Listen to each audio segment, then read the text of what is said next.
ga tana an bushe ga tana ga hannuwa take mati sule da shi da aibo ga tana an bushe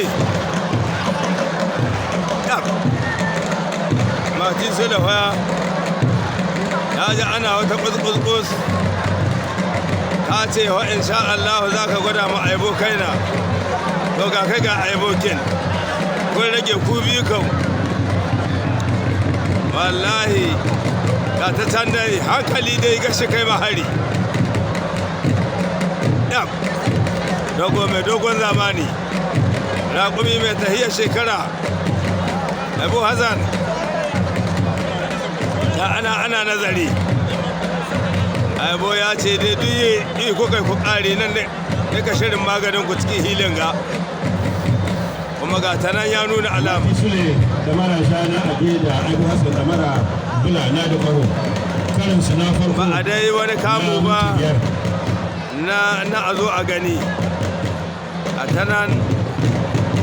kowace yan sun ka hada ta a zo a gani wallahi shekara wagga yaƙi dai wanda duk kun ga ya ci aibo in ya so kwashe ta kai ne shi nan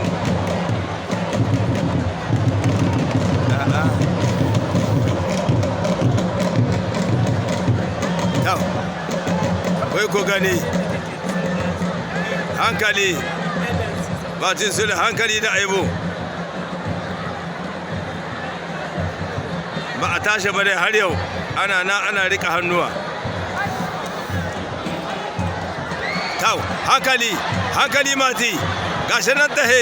hankali subhanallahi aiki la ilaha illallah aiki za lalace la ilaha illallah aiki ya lalace aibo hazan da mati an yi wani warkaɗan kura aibo hazan da mati an yi warkaɗan kura innahu min sulaimana subhanallahi aibo hazan da mati ta yi wani irin warkaɗan kura subhanallahi